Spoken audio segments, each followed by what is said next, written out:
Scheme सांगणाऱ्या madam सोबत या भाऊनं बघा काय स्कॅम केलाय. हॅलो सर, श्रीमंत बँक मधून बोलते. हा बोला. सर आमच्याकडे एक स्कीम आहे.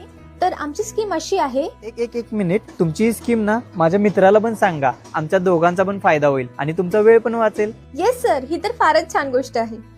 तुम्ही मला नंबर द्या, मी लगेच कॉन्फरन्स घेते. हा घ्या ना. 760484. हा हॅलो. हॅलो सर, श्रीमंत. एक मिनिट मॅडम. हॅलो ललित. अरे मी अनिरुद्ध बोलतोय. अरे कुठे आहेस आणि कॉन्फरन्सला कोण आहे? सर मी एक स्कीम सांगण्यासाठी कॉल केला. थांबा हो मॅडम, तुम्ही स्कीम बिम नंतर. हॅलो ललित. अरे माझ्या गाडीतलं पेट्रोल संपलंय यार, आणि रिचार्ज पण आजच संपलाय बघ. म्हणून या स्कीम वाल्या मॅडमांना तुला कॉन्फरन्स घ्यायला लावलं. लवकर या एसटी स्टँडच्या मागे थांबलोय. पेट्रोल बॉटल भरून घेऊन ये. आलो आलो. अहो सर, स्कीम. Madam thank you. मला इमर्जन्सी होती. राहिलेली स्कीम तुम्ही पुढचा रिचार्ज संपल्यावर सांगा मला. मॅडम